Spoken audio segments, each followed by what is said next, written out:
And one. Well, hey, Dave Molenda here, Positive Polarity Podcast. Hope things are going awesome for you this week. I have a great question that is like, this is a stinger. This one even like got me. And I'm like, man, anytime somebody gets me thinking, I'm like, I got to get them on the show. So here's your question. Have you lost that fire in your career? And I'm like, no, I'm good. And then I'm like, uh-oh. I'm like, there's certain days that I would love to be a cartboy at Walmart.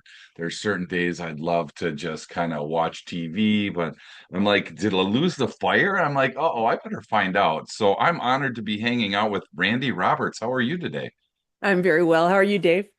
I'm well. Thank you so much for asking. Thanks for hanging out with us. You're the president at Randy Roberts Coaching. So fill us in on what's going on at Randy Roberts Coaching these days. Yeah. So basically what our focus is executive coaching, leadership development.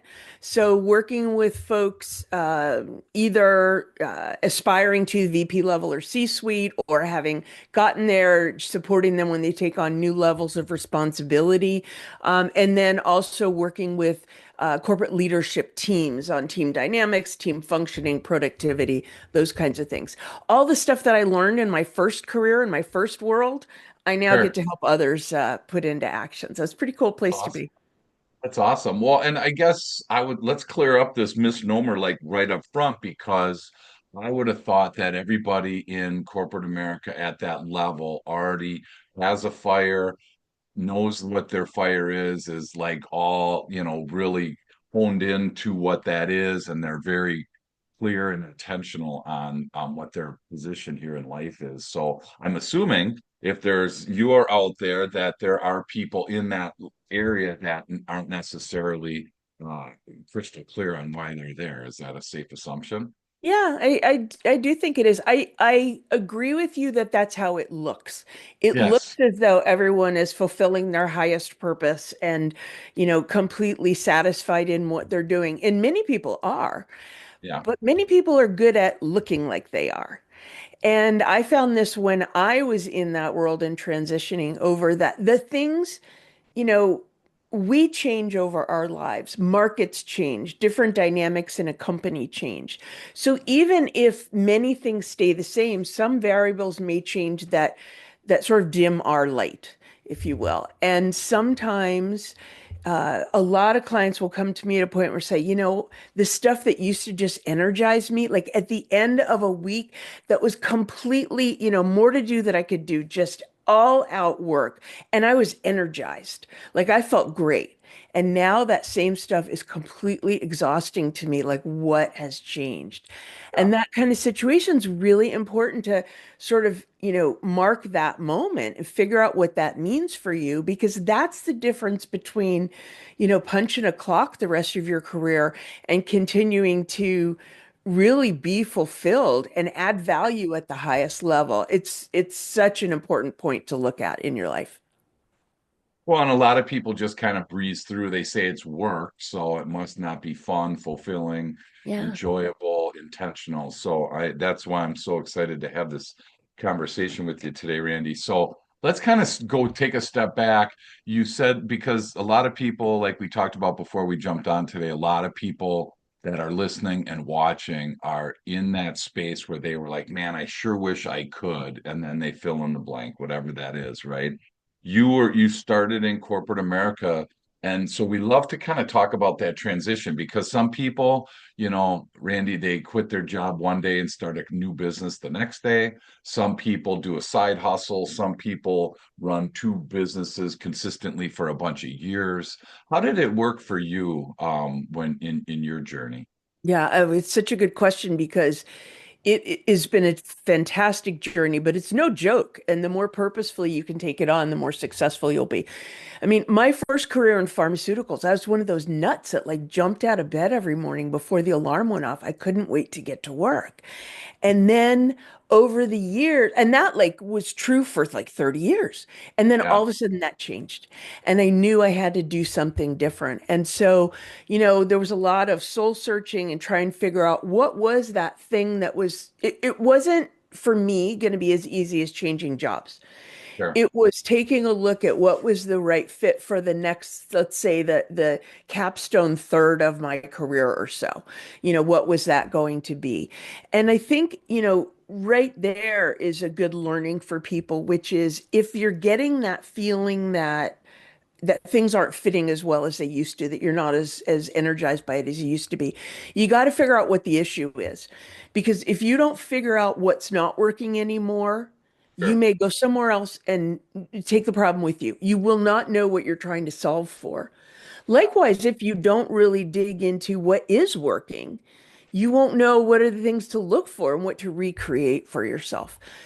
So I was really purposeful about how I looked, from a standpoint of, going from a corporate career where I was working way too many hours, traveling, spending way more time with my team and their family, all the things, um, going to like blank slate. What do I want my work to look like, to feel like? What's the value I want to put out there in the world, and what do I want to get from it?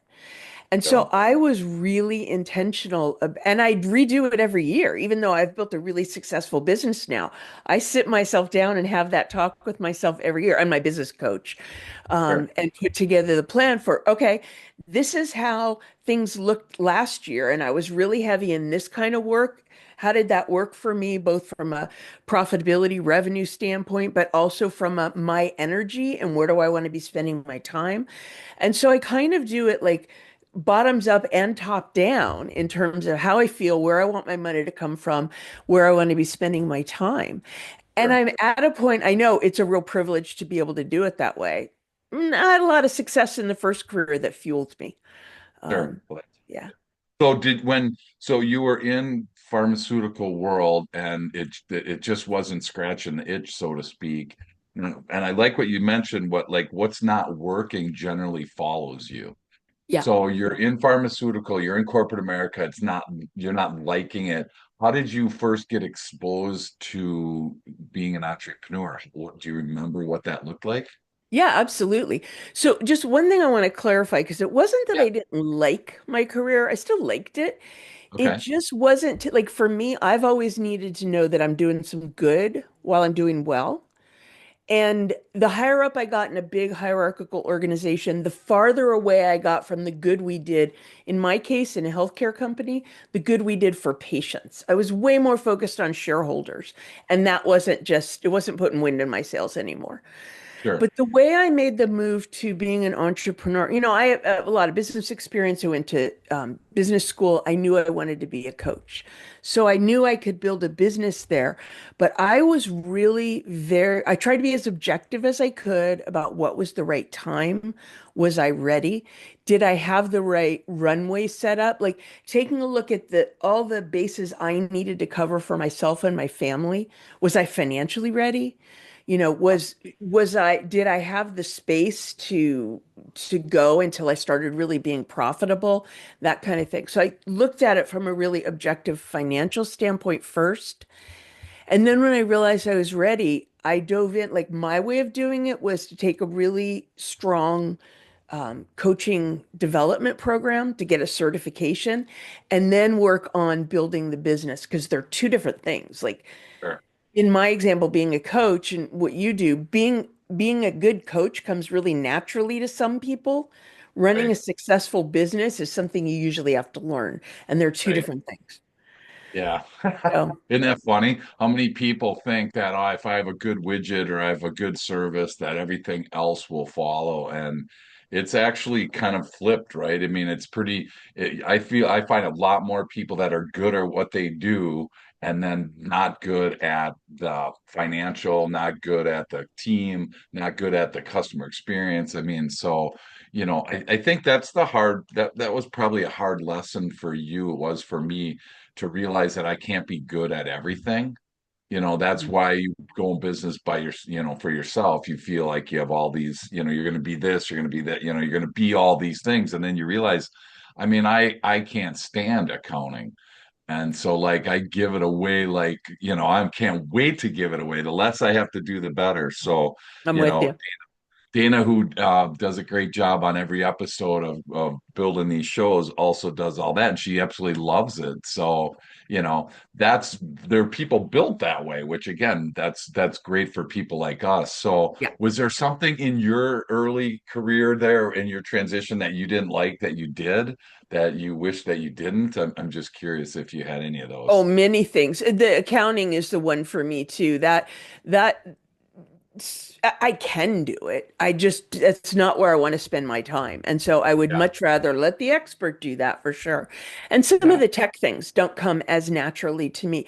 But the beauty of this era that we're living in is that all of those services, those little specialized services, you no longer need to build that into a company. You can hire experts to do this piece of it for you. yeah, And so sitting here from my home office, I basically have the village behind me that makes all of this happen, each person doing their piece. And, that's another thing. Like we talk about running a successful business, you don't necessarily know how to do it. You got to get networked with people who have walked that path before that can yeah. say things to you like, you can hire a virtual assistant. You can hire, there are people that specialize in online businesses doing this or that. It's like you open a door and there's a whole world behind it. You just got to know what doors to open. There's people to ask. And most people would love to help. Like, I love helping people that are taking on the challenge that I took on, Sure. because there are people that helped me that made all the difference. Yeah, no, that's so true.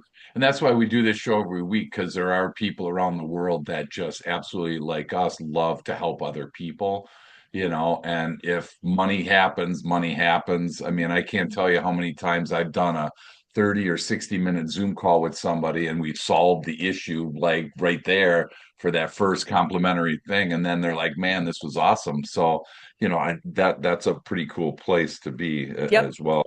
Yep. You mentioned the blank slate piece, and I wanna like address that because I'm guessing people, if they're like me, when I sit with a blank sheet of paper, it's like very intimidating because I don't know what the right thing to write is for whatever reason. I could be, coming up with a new idea for a book or whatever it is. When you start with that blank piece of paper, some people like a blank slate to an artist is probably like exhilarating to me and probably a bunch of people listening. It's really kind of challenging. So, do you have any kind of steps or tips that you would be able to help me with? That when I'm looking at a piece of paper, like what am I trying to put on there? Yeah. Curious what Yeah. your thoughts are on that. Sure. I mean, whatever it is that you're taking on, if it's a writing, if it's a something you're writing for your website or something you're writing for a book or even an important communication to somebody, I think it's helpful for most of us to recognize that the first thing you put on paper is not the final draft. And so the important thing, what unlocks it for me is just get going. Like Okay, this was one of the biggest barriers I had when I went from being in the corporate world where I had, I was running billion-dollar businesses, had hundreds of people reporting to me. If I stopped and thought about it, could have been convinced of my own importance in the world, right? sure. And then I go to putting out work that those same people consume, like trying to help these people get fulfillment in their careers and Yeah, achieve more.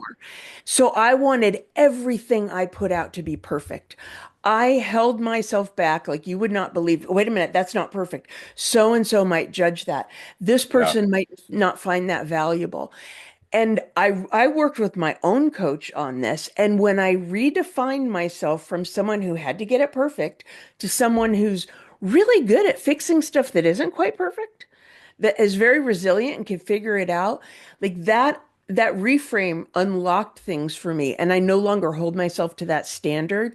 And so my stuff is authentic and it's not all perfect, but I'm not holding myself back in the same way. So I'm putting stuff out there that genuinely does help people. So this pursuit of perfection or wanting it to be right the first time, whatever right is sure. what keeps us locked up.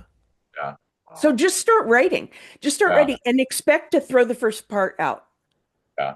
Well, and I almost think to myself, I'm like, if I'm sitting there and I don't want to do it, I can verbalize that and write that down and say, I don't want to do this, you know. Yeah. And I'm thinking about, for Yeah. somebody listening that might be thinking of a career change or might be thinking of some kind of, which again we'll talk about after the break, because we have some great assessment that I want to dive in with you on. But, you know, I just think that there's plenty of people that go through this just day after day after day. They work their 50 weeks to get their 2 weeks of vacation, and then when they're standing in line at wherever their 2 weeks vacation, they're frustrated there too, because it's just like I worked my whole year for this. So I love that you try to bring that fire back into your career.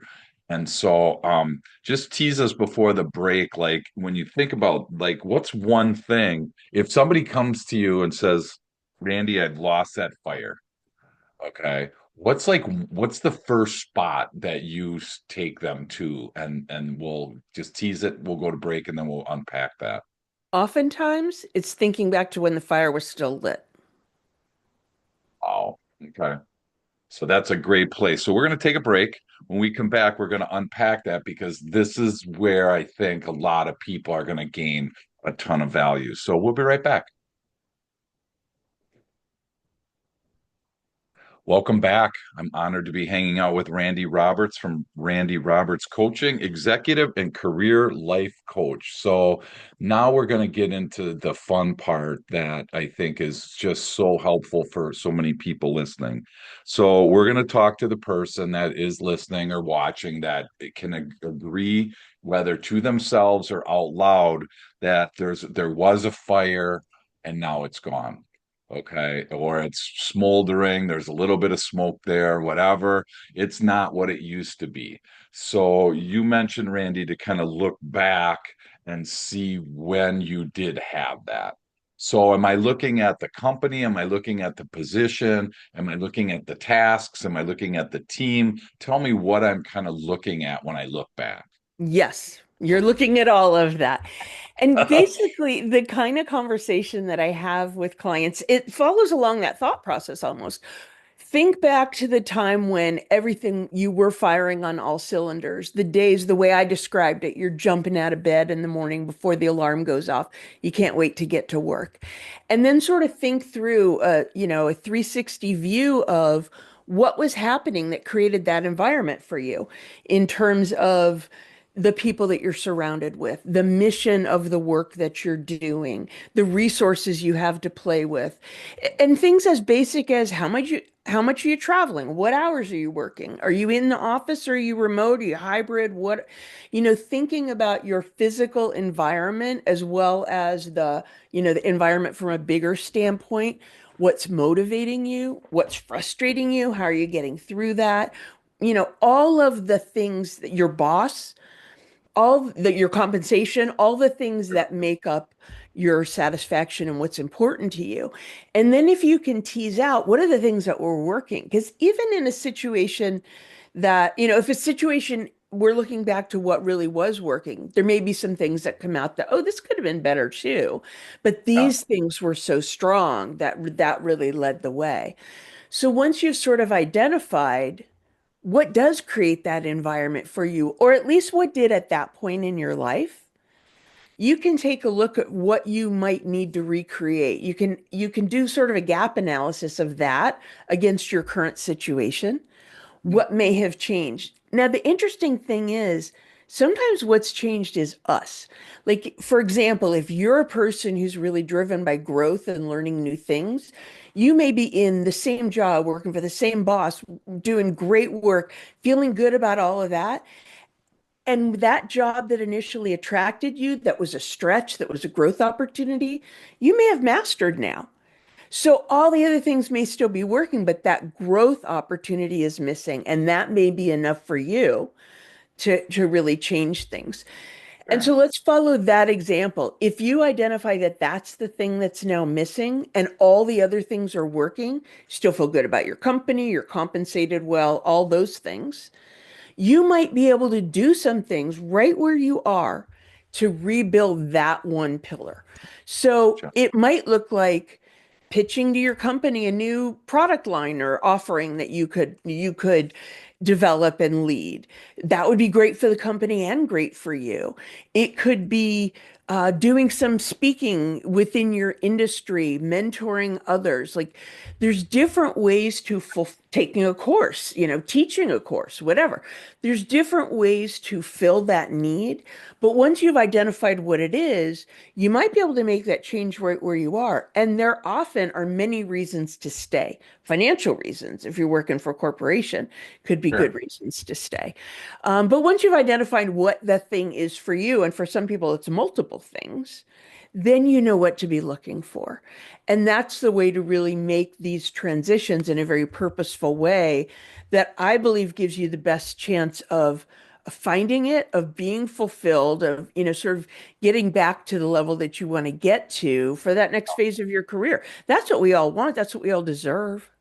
Sure. Well, and I think what you're sharing here, Randy, is we do a lot of work with emotional intelligence, and the big part of that is self-awareness. And I think a lot of what you just shared requires us to kind of stop, and really think through where we're at rather than just wake up, do this, put it into kind of automatic or cruise control. So is it Absolutely. hard for the people that you work with?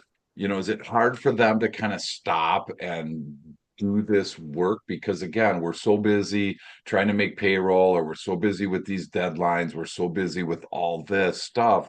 This self-awareness thing, I feel like it takes a back seat. So I'm just Mhm. curious if they're, again, I go back to what's like the first step. If I got to start with another blank sheet of paper, then I'm gonna, I'm gonna be like, uh-oh.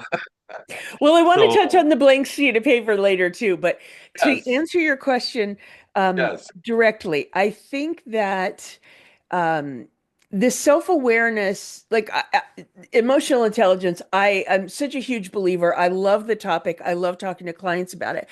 But this self-awareness is almost like a burden in one way, which is once you become aware of these things, you can never become unaware of them until you sure. address them. So Okay, that voice will get louder if you don't pay attention to it and do something about it. gotcha. And there's different ways to solve the problem. And sometimes just becoming aware of the problem, like for example, you may be you may be working for a company in a situation that fits a lot of your needs right now. And if you have kids in college, say, it might not be the right time for you to take a financial risk. But Yeah, sometimes being aware of what the issue is and having a plan for how and when you can address it can be enough. Like, yeah, you can see that there, you're doing this for a certain reason. So I think it's still about taking a look at what's behind the curtain. What's there, what's the issue we can deal with when the time is right. And you can decide what to do about it or not. yeah, But if you don't figure it out, it's not going to go away. It's got less of a chance of getting solved. sure. So is this then where you kind of come in as a coach? Yeah. Right. Because I'm guessing there's people listening right now, Randy, that are like, I wouldn't know. I heard what you just said. I still don't know where to start. And that's where I think I'm guessing a lot of careers, a lot of new businesses, they stop right there because they don't know where to go. And so it just stays. They're just like, I don't know, I'll never learn that language, so I'm not even going to try, right? For people that want to learn a second language.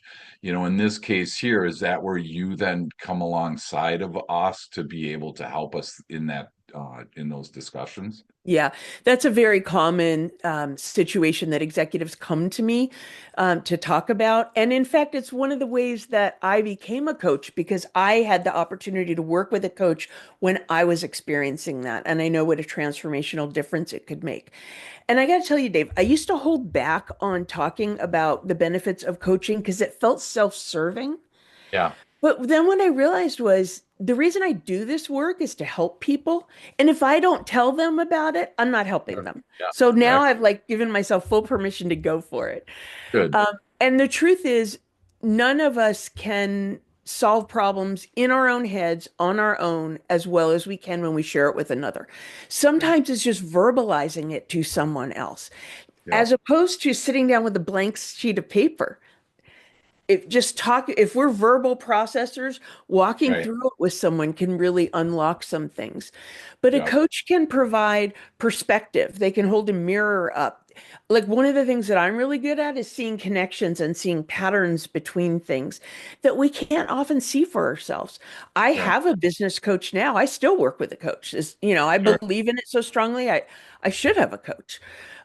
So that's absolutely where a coach can make a difference. And I actually, not everybody can work with a coach, although most coaches, I offer a complimentary session where people can talk to me about what coaching is and isn't. We can see if we're a fit, Sure. discuss the work they want to do. But not everybody even has access to that. So there is a career satisfaction assessment available free on my website for folks that may want to start trying to answer that question on their own. Like, what is it that's not working anymore? So that can be a good place to start if folks are looking for that. That's awesome. And I want to kind of unpack that. So it's a career satisfaction assessment. Hmm. And so who would be an ideal candidate to take that assessment if they were Yeah. listening right now? Yeah. Anybody who's thinking either the stuff that used to energize me is now exhausting me, or I'm not really sure I still want to be doing this, Okay. or wow, I got this one surprised me when I see this, and I see it a lot. This is the job I've worked towards my whole career. It's the job I've always wanted. Yeah. This does not feel like I thought it would feel, right? Oh, yep. So No money those at the end of the rainbow, huh? Yeah. Uh-oh. Yeah. But it doesn't mean it's not the right thing. It may mean Sure, some sure. small changes can really make it the thing. But So that's got to be really like life changing when you've worked your whole career, again, take it into the high level. I want to be in the NFL and I want to be this and I want to be, I know what I want to be. And you get there and you look around and go, well, that wasn't what I wanted. That's got to be demoralizing. I mean, so I'm glad that you're there to be able to do a little course correction here and yeah, there. That could it, be a train wreck. it's a big, yes, it's a very big event for folks. And if they're not looking into it, then sometimes things can just go awry. But like Yeah. I can tell you from my own experience, when I got the job that I had always worked towards, it was wonderful. It was a stretch. I was learning new things. I was leading people in a new way. Like it was incredibly stimulating. And then all of a sudden I realized I felt almost like something was missing. And what I realized was I'm a very goal-oriented person and I had achieved the goal. And I hadn't set another goal in the same clear way. And so I think it cost me a little bit of my motivation. And in a way, it changed who I was as a leader. And that awareness made a huge difference, sort of working on that. And I think that's enabled me to help a lot of clients through similar situations because that's not something we necessarily want to talk to somebody about. Like, I'm not sure I'm loving this as much as I thought I would. Yeah. Other people are admire what I've achieved and maybe even envious of the role and those kinds of things. But coming from my lens, I thought it would feel different than this. There's an Sure. opportunity to do some work on that to change that feeling. So if somebody, because I never thought of that, this is really interesting. So if somebody listening set a goal of being whatever in 2025, their goal is to be, I don't know, if they want to be CFO of a top, Fortune 500 company. If that Mhm, was been their lifelong goal and mhm. they're getting closer and they've been putting, things in place to get to that spot, once they get there, if they don't have another goal, I can imagine that's where it's like, oh my gosh, you've reached the end of the internet. Now what, right? So I'm just curious, as they're building that, is there like do you encourage people to have multiple goals? Or what does that look like once you've Yeah, achieved that goal? it's a great question. First of all, it's one, you have to know if meeting that goal is important for you. And I would say that it is true for most people who have achieved that level of success. So then what you can do is shift to like a CFO, unless you're going to CEO, or you may go to a different company, but that's kind of the top, right? You get to Right. the Yep. C-suite. That's where it is. Yep. Yep. So it may be worth having some goals around what do you want to achieve in that role? What for personal as well as impact, it might be time for you to start thinking about not just business success, but your legacy. What do you want to leave behind? How do you want to be helping others? That Yeah. kind of thing. So sometimes reframing that goal and setting it not as positional, but as accomplishment or meaning, you could call it a lot of different things. I think that goal can be really meaningful and lasting. That doesn't speak to everybody, Dave. Like there may be people listening to us to go, yeah, yeah, yeah, I don't need that. Great, Yeah. good for you. But a lot of us do. Sure. So back at that career satisfaction assessment, I have a question about that because I'm wondering, like, I think in my own mind, is this an assessment that helps me understand that I would be good in customer service and bad in accounting or blah blah blah? Does it Nope. get into that? What when I'm done taking this assessment, what are some things that I'm going to know more about Yeah. myself? Yes. So really what this is a great place to start because what I did was I based it on all the things that I have learned, stuff that I've read, people that I've worked with, but teams that I've led, teams that I've worked with, clients, all different people, and just took a gestalt of what are the themes, the pillars, if you will, of things that build satisfaction. And I just culled it down to 8, and I have it focused on that. I want to be perfectly candid, Dave. This will never be published in the Harvard Business Review. This is not the point of this assessment. It's an opportunity for folks to start to answer for themselves the question, wait a minute, what's working and what's not working here where I am. Sure. So the pillars include things like growth, like leadership, either of the company or yourself. It might be fun. There's 8 different ones, and people just assess where they are on each of these pillars as a great place to start. And what it'll do is it'll highlight, hey, this is really working. I got to retain this. Love this. This is important to me. And these are what the problems are. And then you can get to, in the example I gave before of growth, maybe I can fix it right where I am, or at least I know what to look for when I'm looking for the next thing. Sure. Wow, that's so cool. So where would we find that if we want that? Where's Yeah. the best place to go? It's right on my website, Randi, Randi, robertscoaching.com in the resource section. Okay. And we can put a link in the show notes for folks. Okay, perfect. We will do both. That's awesome. Well, as we start to land the plane today, I'm curious, for people listening, what would your tip of the day be? Something that maybe we shared already, maybe something that's in your heart, but just what's one thing that we can do today to improve either ourselves or people around us? Sure.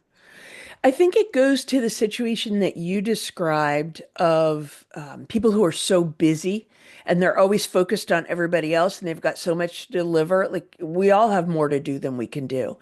Hmm. The tip that I would give, or my wish for people, I guess, is allow yourself to make it important to stop and think about these things, to think about what's important to you, what's working and what isn't. It may feel self-serving, it may feel selfish in a way, it may even feel frivolous, but the reality is if you can put those things in place, you will be productive, contributing at a higher level in addition to be more fulfilled. So, I could talk all day about building a case for that. I mean, the shortcut is give yourself permission, invite yourself to think about what's working for you and what isn't today and long term. Oh, that's great. And I think fulfill is such a great word to end with because if you're not really fulfilled, it's probably has a lot to do with the fact that you don't have your fire. I think fulfillment and fire kind of talk to each other a lot Yeah. at the end of the day. So for those of you listening, that if you haven't, if you maybe you never had your fire or maybe you lost it, this has hopefully been information that can help you. I would highly encourage you to go take the career satisfaction assessment at randyrobertscoaching.com. and go there and find that under the resources section, and you'll be able to, at least, again, like Randy said, it's just a place to start. It's a free, safe place, and you just get to kind of putz around in there and see. You never know what's going to happen. And again, these 8 different pillars, I'm excited to take it myself and see. If I'm supposed to be a nurse or something, I'll let you know, because No, I'm it's not going to tell you that. I wouldn't go okay. there. I'm just kidding. I'm just kidding, But you let me, because I Dave, if you know that do, if it says I'm going to be in the accounting department, then Randy, then I know it's wrong. you know it's So, wrong. I promise you it won't. But Dave, let me know how it comes out for you. I'd love to know your feedback. yeah, absolutely, I will. And for people listening, rather than jump into your next podcast or rather than jump into your next activity, do the hardest thing and sit there for just even 60 seconds and just clear your mind and think, how is my fire for my career? And if it's not where you want it to be, reach out to Randy. And Randy, what's the best way for people to connect with you? Yeah, there's a couple of ways that you can find a lot of information and contact me through my website, which is randyrobertscoaching.com, and it's Randy with an I. I'm on LinkedIn, and I also have a YouTube channel on my own podcast called Fulfilling Career Happy Life. Nice. Awesome. Well, I'd love to be a guest. So if you need guests, I don't know if you ever do guests, but I love do. to reciprocate. Awesome. And for people listening, again, jump on the site rather than, please, if you sat through this and you didn't get anything, you can't get mad at me. You can't get mad at Randy, because we've done our best to at least point you in a great direction. So thank you, Randy, for all the work you're doing in this. I am going to take this career satisfaction assessment, and I will let you know the results. And thank you for offering that to everybody today. And thanks for everything you're doing. Thanks for having me, Dave. I really enjoyed it.